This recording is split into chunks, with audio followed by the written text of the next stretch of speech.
The night of our graduation dinner, I found myself tasked with guiding the drunk campus belle, Beth, to a room, unaware it was the notorious Jacksons, the campus bad boys, suite.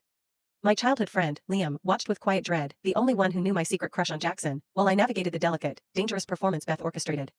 She was a master actress, suddenly sober, her mocking eyes tracing my every movement, every gesture meant to frame me as the one responsible for her intoxicated state. In my past life, naive and blind, I had been the scheming bookworm everyone whispered about, yet powerless to grasp the depth of their manipulations until the moment I overheard Liam on the phone, confessing his willingness to sacrifice his life for Beth, a revelation that had torn my heart apart and set my fate on a tragic course. That night, a speeding car had struck, and Liam had thrown himself in front of me, his body absorbing the impact meant for mine, leaving me flying through the air, consciousness slipping as I glimpsed his bloodied, desperate attempt to reach me with trembling hands, his voice breaking. "Thea, don't scare me, wake up, let me explain. I was wrong, Thea. I was so wrong."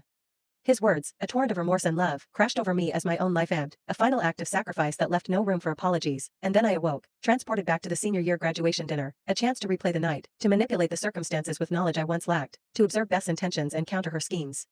She was sweetly coercive, the way she held a glass and feigned helplessness, her voice cloying, teasing, every word carefully calculated to place me as the responsible party for her well-being, yet this time I saw the cleverness behind her act. Her fingers dug into my shoulders with surprising strength, steering me toward the stairs, a grip disguised as support, but I was not to be fooled. I pretended to succumb, loosening my frame, letting myself collapse against her as I murmured and slurred, "Beth, I'm so dizzy. I can't walk," playing my part to perfection, forcing her to carry the pretense that she needed me to ensure her safety, a seed planted in the minds of any onlookers that would cement her innocence and my supposed culpability. Meanwhile, Liam had already guided Jackson upstairs, leaving him vulnerable to the unfolding spectacle. Beth, flushed and hazy, leaned into me, her voice carrying just enough for all to hear. "Thea, I drank so much for you, I'm feeling dizzy. Can you help me upstairs to rest? My life is in your hands now. You have to keep me safe, okay?"